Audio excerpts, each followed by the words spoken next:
Hey everybody, Wendy Clinky with Blue Cat Studio. All right, so on today's Tech Tuesday, we're actually going to talk about concept development for the Advent Ornament Challenge. So my daughter the other day said, Mom, I want you to do a cactus, a Christmas cactus, but not the kind of Christmas cactus, that we normally think of, but a cactus that was Christmassy. And so this right here is my inspiration. It's just a wood cutout that I bought from the Dollar Tree and painted. So let's talk about how we develop that. So I'm not going to actually paint an ornament during this particular live, but I'm going to show you what I go through. So here is one of the actual ornaments. I have a slightly larger one, and sometimes working a little larger is great. So I just go ahead and trace it so I have a sense of where my ornament is, maybe even go over it with a permanent marker, which of course makes my outlines a little bit wonky. Okay. So, full disclosure, I have cycled on this concept quite a bit already. So I'm going to break down kind of what I went through and the things that I thought about and sort of what I had in mind. This thing is slightly off kilter, isn't it? I don't know. Maybe it's not. Okay. So we know we want a cactus, and so we can kind of sketch that. And I love kind of tracing the ornament here to get the idea. And since we're going for one of these guys, we know it's going to be maybe something kind of right in the middle like so. And again, you do not have to paint along on this. I promise I will offer a full tutorial. I want to show you sort of how I get to the finished piece when we do the presentation. And then, this guy, he's got the uneven arms, so no use reinventing the wheel. We'll just kind of come out slightly below midline and just kind of make like a backwards L and then kind of thicken it up at the top and then bring it through and then maybe a little bit higher so they're off center and just kind of bring it like so. Doesn't have to be perfect. This guy's super even. Hey, Michelle, it dawns on me that a lot of folks want to know, well, how do you do that? It's one thing to copy a piece, but how do you develop it? How do you figure it out? And, we've been doing these color theory classes, and I find that, I really like when I get stuck on a concept, that color theory really helps. So in my head, I know that I want kind of a peachy background, and this is cactus flower. So I'm just going to do like a color sample over here. So it's what, oh, shoot, I got to shake it up. I swear it was fine earlier. All right, let's do that again. So I want a cactus, I think this is the color I want. And I'm just going to kind of smear it. So we kind of have so we're going to create a little color swatch. So I love that color. I think it works. I don't know for sure. And I think I want something kind of in the bright, happy cactus green zone. All right, so that's sort of the palette I'm feeling. So if those are kind of my core colors or my, I guess, mother colors, it's something to think about. So obviously, if I want these colors, cactuses aren't usually pink. So chances, oh, wait, sorry, I'm like, okay, so chances are this guy's going to be green and this guy's going to be pink. And Michelle says, I just got my wood ornament delivery from Amazon today. It is a little bit hard to do them every single day. I will be honest. However, that's why I'm calling it a challenge, because it's been really fun. But yes, it's also been a challenge. So I like these two because they're both very, very warm. So this one is Irish moss, and this one is actually cactus flower. And I think they look pretty together. And so I could just say, all right, we know. In fact, I'm going to trace two ornaments here because I think we're going to need more than one. In fact, this is just cardstock I'm doing it on. It's just plain old cardstock from the stationery store, not artist grade or quality anything. So it's very inexpensive, which I love. And it makes kind of being able to mock stuff up a lot simpler. So if we say, all right, we like this color scheme, let's test it out. Let's check it out. And I often will sketch this size or smaller, kind of in these, like a thumbnail, for lack of a better term. All right, so we're going to just paint that green in. Now, in my head, I had all these complicated ideas. And I'll be honest, sometimes they weren't working.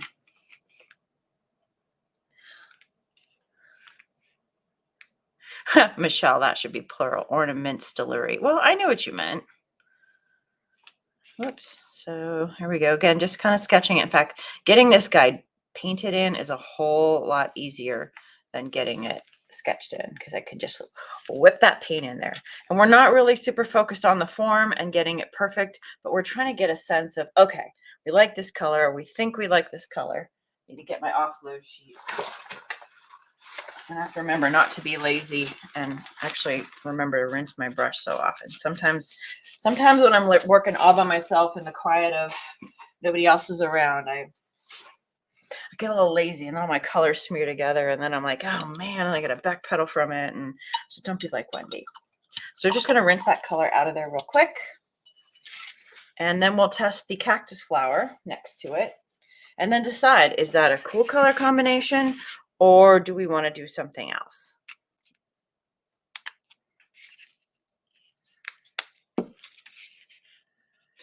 going to give it a quick dry just so I don't smell, excuse me, green into my pink. So I'm preparing to move, and I've got an organizer who comes over on a regular basis, and she's totally fantastic. Like, so if you're local and you need someone to help you get prepped, let me know. Camille is thebomb.com. But you know, with all the stuff we've been doing, we've been kicking up a ton of dust.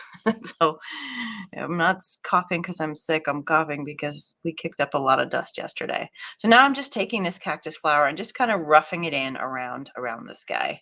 And then we're going to look at it and we're going to, we're going to give it the squint test. The squint test is really important. And from kind of a cartoonish standpoint, this may be totally perfect. But we may also decide that, we want to fine tune and tweak the colors a little bit to do a little bit of intensification.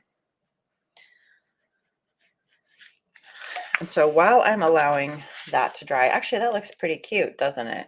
Oh, so Michelle, the move isn't coming until I'm putting the house on the market like end of April or early May.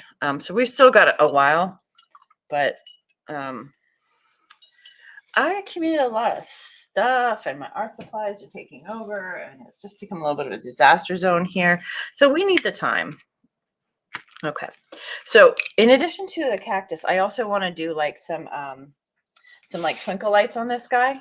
And that's where I feel like this gets complicated because, you want those lights to show and you don't want it to be over, like you don't want it to be too much.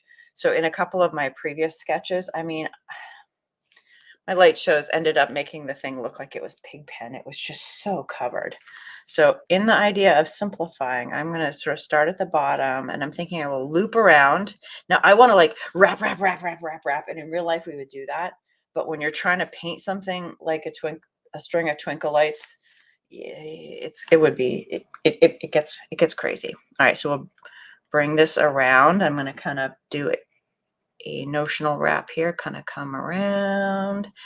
And again, we're taking a little bit of creative license because we're artists and we can just kind of come around once here and then maybe a loop.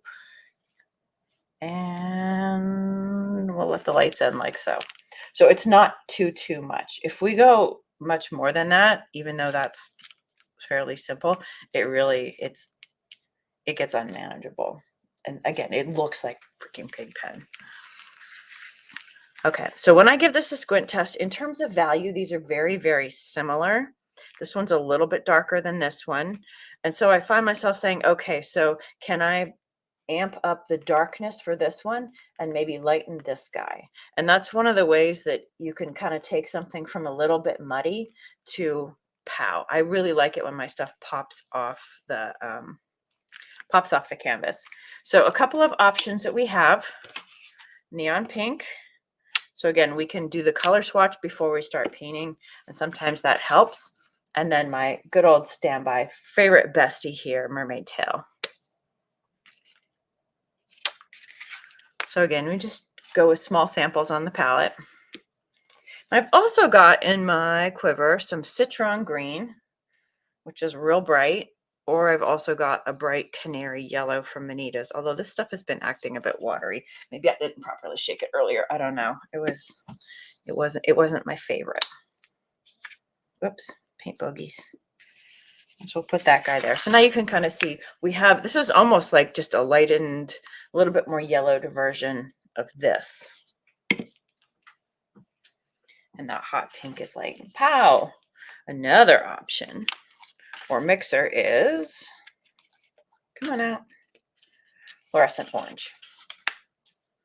And I realize those may be kind of unconventional, but they could also be interesting.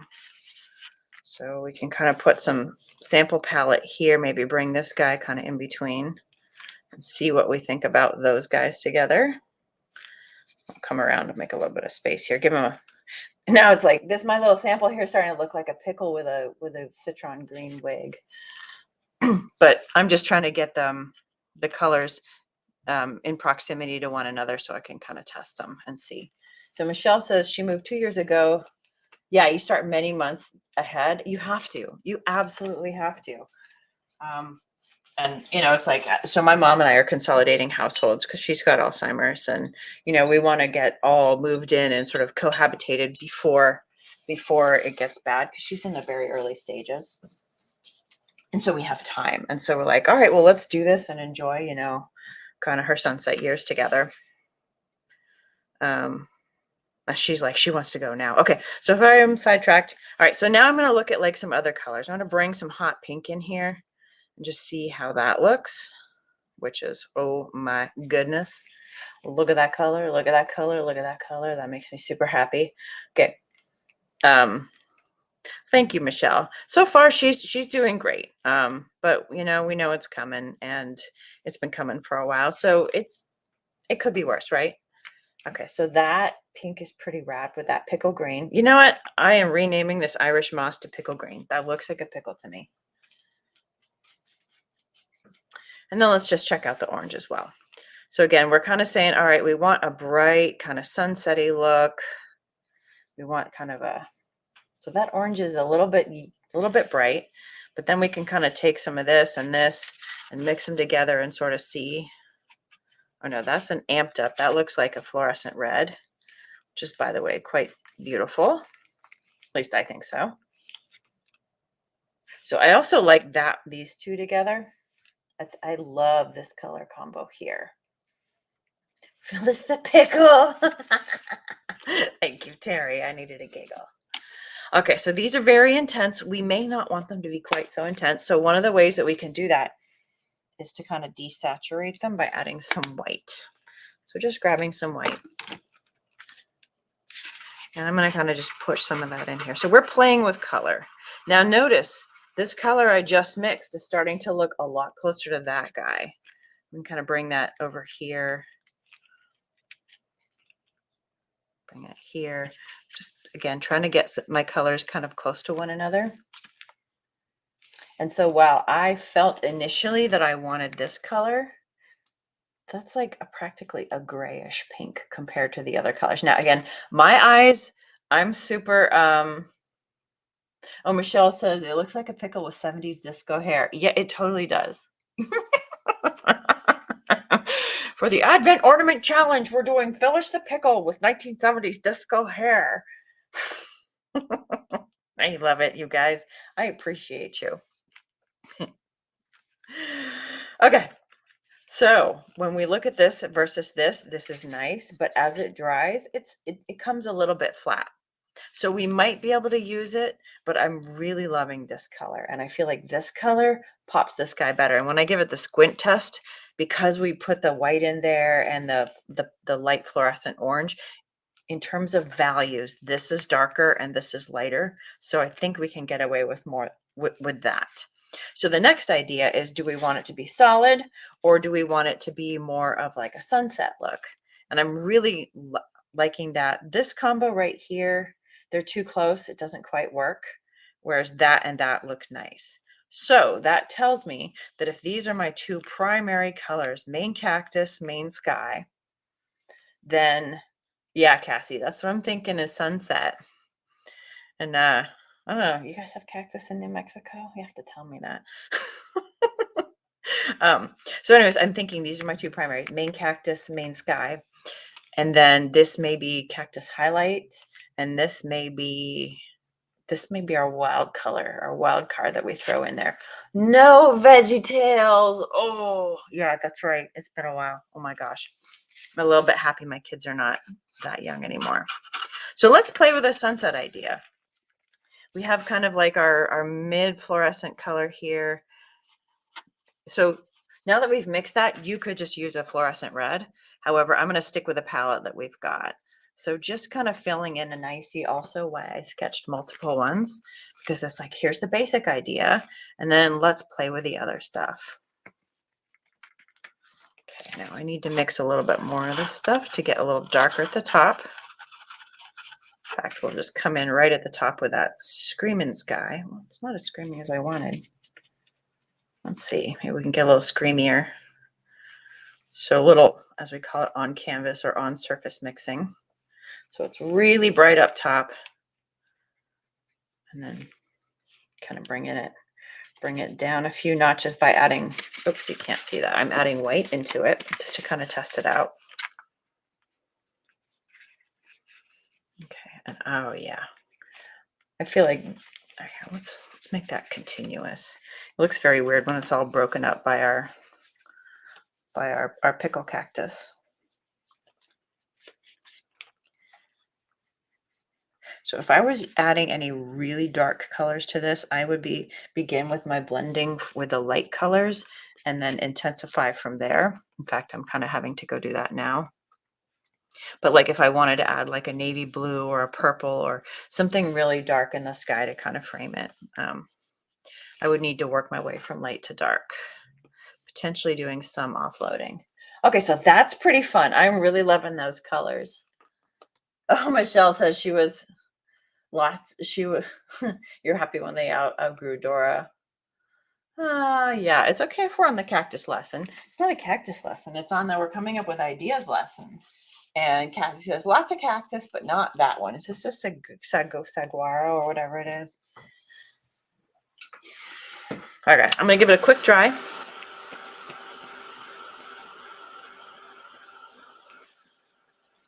And so between these two, this is pretty. But if you kind of like bright and loud and screaming, and I'm kind of thinking if you follow my page, you do, because I have a propensity to break out the fluorescent colors and buy out the fluorescent section in the store. You might be leaning towards this one versus this one. Okay. So I just rinsed and wiped my brush. I have really made a mess of my white, so I'm going to put a little bit more on here. So I don't know how well the pickle color is going to coat this guy. So I can still see my sketch. I'm not sure you guys can, but that's okay. I think we're close enough. So just for the sake of making this work better, I mixed a little bit of white and my pickle green just to kind of get a good base coat going. So this is a little bit lighter than I intend, but I often do this. If you paint with me a lot, you already know. I always add a little bit of white just to help with coverage, because titanium has got a really thick, high coverage pigment in it. It's a mineral pigment, unlike an artificial man-made artificial pigment, whatever, same. And I also notice it's always the heaviest one. It's at the bottom of the rinse water. Okay, so that's good. I do think I wanted to get it a little bit darker there, but that's a good base coat, because next time when we come over, it'll show better. So again, drying it off. And so while this actually is working pretty well, okay, Cassie says saguaro cactus mainly in Arizona. I'm probably not pronouncing it right. My brain. Yeah, I'd have to break out my old Spanish accent, which I don't remember so well, because I started taking French and Italian too, and then I lost my ability to pronounce anything properly in Spanish. First world problems. Oh, and Michelle says that's a beautiful background, really dynamic looking. Whoa. Hold on. Sahara? What? Okay, I never would have gotten that right. Thank you. I love it when y'all explain to me how to do that. Okay, so we've got beautiful color here, and because we are going to make our pickle a little bit dynamic, it's okay. I don't have to cover the whole thing up. We're going to come back and grab a little bit more of my Irish moss. This is a cool color. I think I recently picked that up. Some of the spring greens and apple greens out there are just they're a little bit too blue tone for me. I tend to really like the warm colors. Okay, so now we need to decide where do we want the sun to be coming from? Or are we facing a sunset? And so maybe the sun is behind us. And so in fact, the highlights are going to be we're going to just use artistic license and make stuff up, right? Because we're probably also going to have some stuff in shadows. So I'm kind of coming in here about halfway through the middle of the cactus, just adding some of the darker green. And again, blow drying it just so that the sheen goes away. So I do like that color combo. I think that's working. Now, we talked a little bit, or I put it on my palette, but we didn't talk about it. I have my bestie over here, Mermaid Tail. And I love Mermaid Tail. I feel like it does some really neat things. Oof, got a lot of green mixing in with that. But that's not bad because I tend to use Mermaid Tail as a mixer. And that's a deep, deep, rich teal, which also looks pretty good. Almost looks like a green, doesn't it? Sahara. I don't know. I'll take whatever pronunciation y'all tell me to do. I'm good with that. Look at these two together. Wow. And you know what happens when you mix this hot pink and this teal? Let's do it. It makes the most beautiful violet. Ah, crap. I got some green in there. So clearly I didn't rinse my brush. All right. That is not the most beautiful violet. But it's also not the worst. That's very muddy. But again, I got some yellows and greens in there. Rats. Let's try that one more time. Come on, Wendy. I swear, I'm going to show off that beautiful violet color. It's a big hunk of hot pink. Bunk. Bit of the teal. There's my beautiful violet. And I think that makes a friendly kind of, so that's a really nice shadow, right? So now we've kind of put all these colors together, and I don't know about you, but I feel like they feel good. I know Mermaid Tail is such a great color. Such a great color. Keep running out of this hot pink. Hot pink is my spirit animal. And my license plate, by the way. Yeah, so I feel like no paint manufacturer does a very good job of making purples. And so I find that my mixed ones I much prefer. And this is a good one because, you can add a little bit of white and come with a beautiful kind of lavender. And because it's mixed, it feels a little bit more, natural and almost like you're getting like shadows, and you could put those in clouds. And, if you add just a tiny bit more of the teal to it, look at this.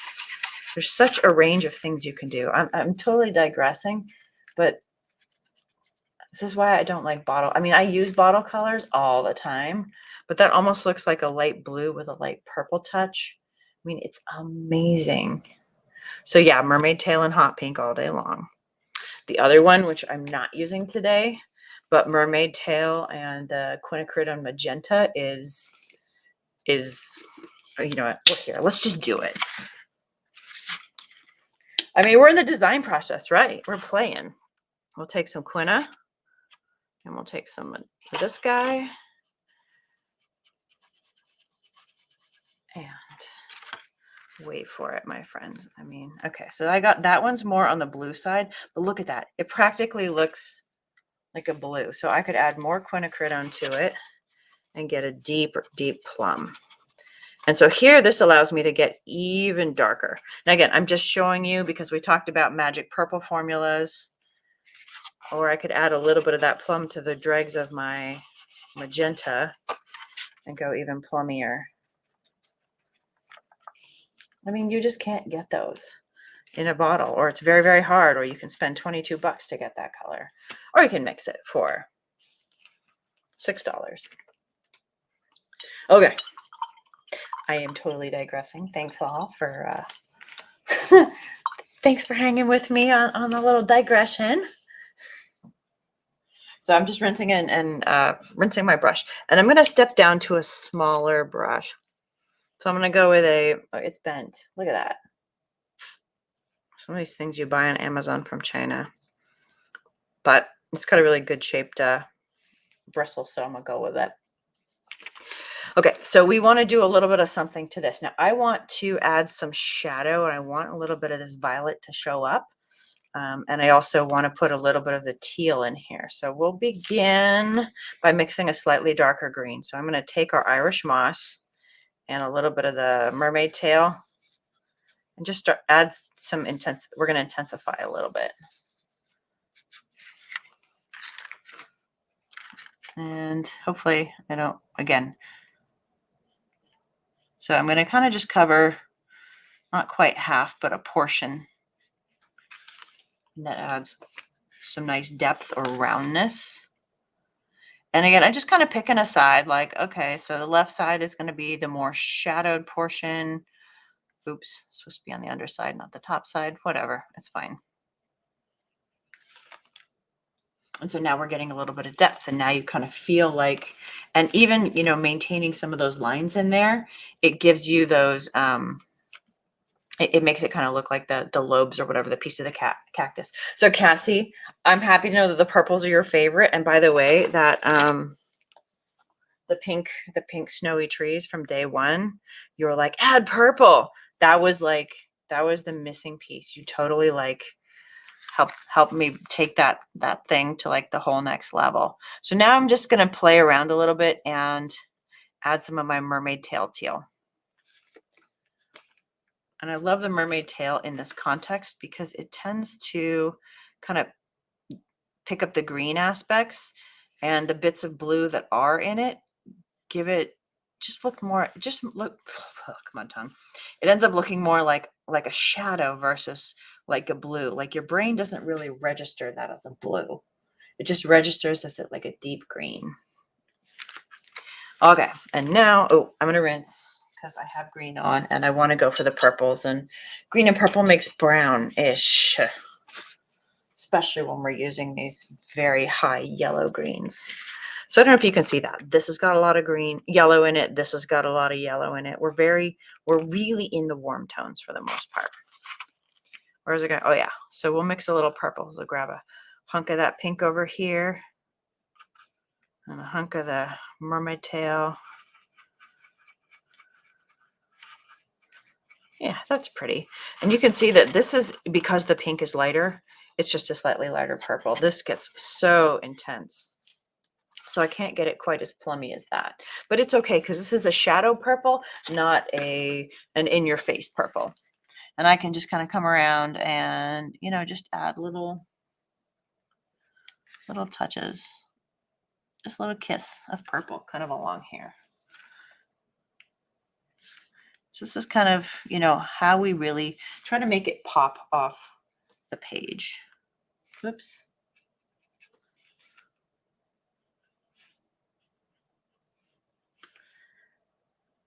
But we're not adding black.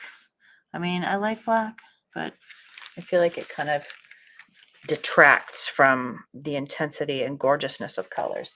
Now, I feel like we haven't done this yet, but we probably, you know, oftentimes if you've got something growing out of the ground, a little horizon line of some sort helps. And so the purple that we just mixed makes kind of a nice, kind of is grounding. Now looking at this, I think I would shift the whole kit and caboodle up a bit and maybe make this guy a little bit skinnier so that I can have, or even just slightly curve the purple. And there's a couple of ways around that. So we still want this to feel long and graceful. He got a little saguaro. Oh, thank you, Cassie. Saguaro. So that's much easier. And your phonetic spelling is spot on. Okay. So now we have like, the cactus kind of looks like it's getting in shadow. All right. And so I'm feeling pretty good about these colors because we've really played here, and we can kind of see what we like, and what looks good. And you know, in your head, something can look really good, but then when you try some alternatives, it's kind of crazy how different it is. Yeah. So Michelle says that's amazing how different it looks from the first. Yeah, isn't that wild? So like part of me wants to add all these white highlights and the little prickles on the cactus, but let me tell you, I tried that. Let me just show you. I'm like almost a little bit shamed of it. Like this is me going extra. Does it not look like Pigpen and a cactus and Twinkle Lights got like in a fight? I mean, so in theory, I like this, but it doesn't work. It doesn't work. All right. So we can now do the, and you know, I also tried to do the sky in navy blue, but it turns out that the purpley tones would go better because it's kind of, if you think of the concept of a mother color, we used the hot pink and orange to blend the sky. So then just by creating a purple that also was made from that hot pink, it does blend better. But yeah, isn't that funny? I mean, I'm showing it to you, not too long because I don't want the internet to remember it, but it's there. Okay, so since this is a tester and this is not the finished piece, I'm gonna cheat. I'm gonna break out my, is that my flat Sharpie or is that my good Sharpie? Let's check all the Sharpies and see which one has a good tip. All right, that one's a good tip. So I keep a bajillion of these Sharpies on hand for pre-tracing my canvases. And you know, if I actually have a paint party every so often, and I pre-trace a bunch of canvases, these things, while they have very little ink in them, the tip dies before the ink. So it's like, well, all right, it's cool. All right, okay, here we go. So we're going to just kind of draw this guy in and around. Did I miss something? I don't know. Let's see. And then it's going to go like so, and then maybe kind of come around like this. Then we'll loop here, and ta-da! So now we have kind of a string of lights. That right there does not work. It's a good thing we figured that out now instead of later when I go live to paint this thing. So I could just accept it as is, or I can attempt to repair it a little bit just for my own anal retentiveness. Because let's be honest, that's kind of what it is right now. So we'll do a baby repair, or never mind, a total failed repair. All right, whatever. I'm sidetracking. Oh my God, I'm sorry, cat. You're not supposed to step right under me, you silly goose. I stepped on a cat. All right, grabbing a skinny brush. Okay. I'm gonna use some of my purple just to kind of fix my thing here. There we go. So now we have the thing slightly below, and we'll say the cactus kind of ends here. Again, this is concept development and trying to get to where we want to be. So then the next piece that I like to do with this is kind of say, all right, we're going to plot out where the twinkle lights go. We'll have to skip that section for now. And think about, so whenever you have a curve and you're doing twinkle lights, you're always going to be a little bit happier putting the twinkle lights on the outside of the curve versus the inside of the curve. Because if it's curved in like this, they all start pointing at each other and you get a clump of twinkle lights. So here we can kind of do this and then, you know, maybe let them hang down a bit. A couple here. Again, I tend to always be a little bit more extra than I should. I drive myself nuts with my little bit of extra. But you know what? It is what it is. And then we'll just kind of put a placeholder light right here. Okay. So those aren't the lights. Those are the things that the lights attach to. But it really helps to just kind of place it in there. And then we would look at this and say, okay, you know, we need to get some twinkle lights on this. So what's going to work up here versus down here? Because we've got some very intense bright colors, right? And so, you know, I'm kind of leaning towards a red, and I have two options. I have Tuscan red, which is, it's got a lot of blue in it. It's not quite alizarin crimson. And then I have a true red, both Deco Art, and this one is a much oranger, warmer red. This one I fear will look very dark. I think the blue will come in and it'll feel shadowed. And so we'll kind of lose that red feel from this guy. Um, in fact, yeah, well, I don't have a good sample, but here, actually, let's try it out. Instead of me talking about it in theory, let's take a look.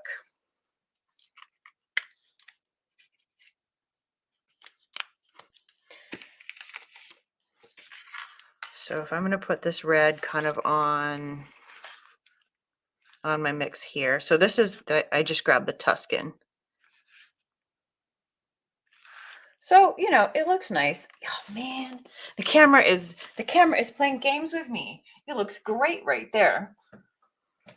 And now I bet you this one will look like garbage. And then we have this one here and it blends in.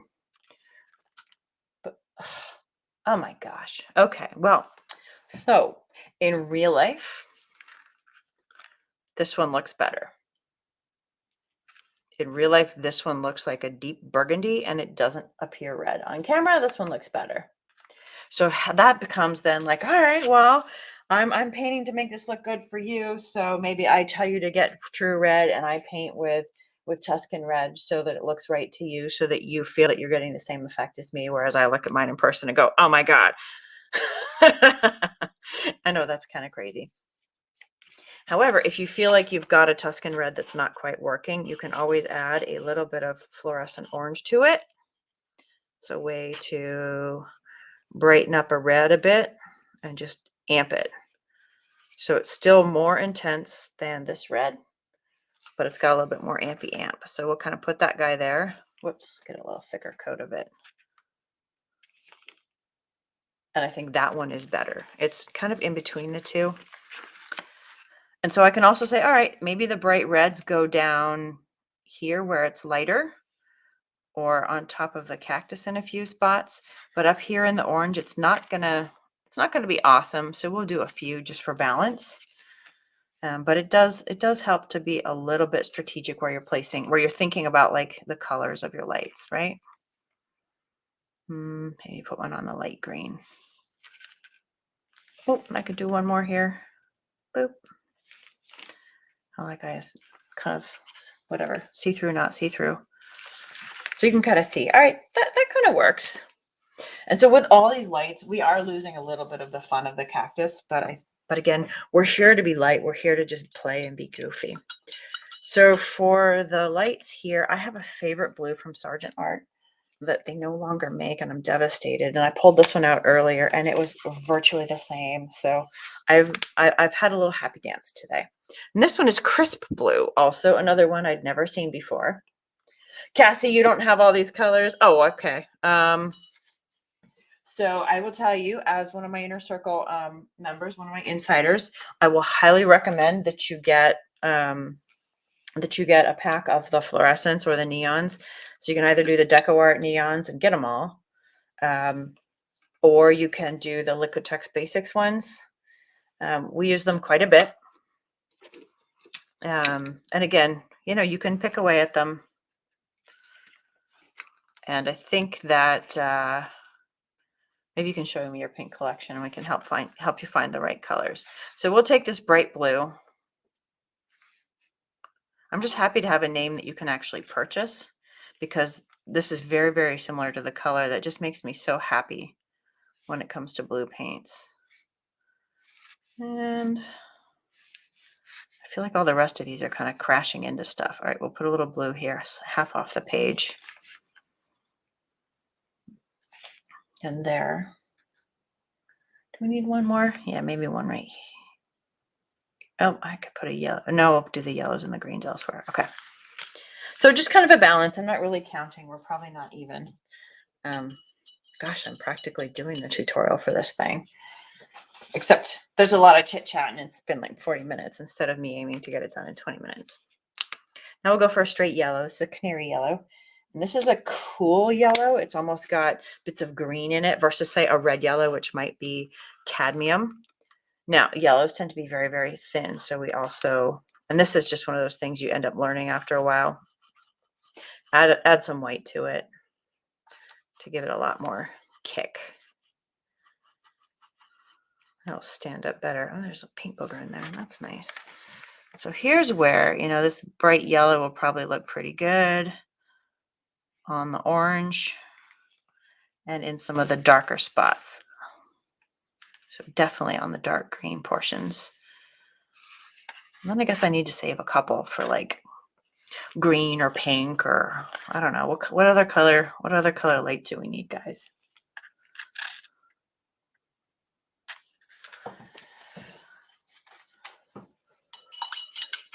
Cassie, do you have any fluorescent colors? And I would tell you, if you're going to get one fluorescent color, get hot pink. Not just because I like it, but because hot pink is one of those amazing, super versatile colors that you can really work with. All right, we need a good green. Should we do green? Yeah, your house is going to look like a paint store. I'm sorry. You have fun with it though. All right, we need a green. All right, let's mix a green. So I'm just going to take these two colors right here. You could, really any kind of a yellow or green with your mermaid tail. So Cassie, mermaid tail is one of the colors that we use all the time. So if you're going to invest in a teal or a turquoise, get that one because there is something magical about it. All right, so we mixed a light green. And I must have one or two bulbs here. We'll put one here. And then I'll just have to fill in the bits. Give it a little stem somewhere. One right here. Ugh, it's very see-through. Yeah, so Cassie is one of my new members. And we definitely have got a couple of you posting up there that it says Facebook user. So if I haven't called you out by name, the reason is that it right now says Facebook user. Otherwise, I love to talk to you guys by name. All right. So that's kind of it in a nutshell. So I hope that was helpful. You kind of talking through kind of how we come up with what we're thinking. I was trying to get this green a little bit bluer than this so that they don't seem completely the same, although on camera they look pretty close. Yeah, so give me like 20, 30 minutes and we'll come back and actually do this on the ornament and see if we can't, whip it out a little bit faster. If you guys have any questions either now or later, please feel free to comment on this live or on this video, or send me an IM if you're interested. This is like my favorite thing. For me, color is one of those very intuitive, it's like a language to me, and I speak it better than I do most other languages, including English. At least, in my eyes and ears and brain, not so much my mouth. So I'm happy to help. Anyways, it's been real. We'll see you guys on the next Technique Tuesday. I hope this was fun, and send me feedback. And if there's something you want me to cover in the coming weeks or months, let me know. I'm happy to figure out how to work it in. Yeah. All right, you guys. Have a good one. Bye.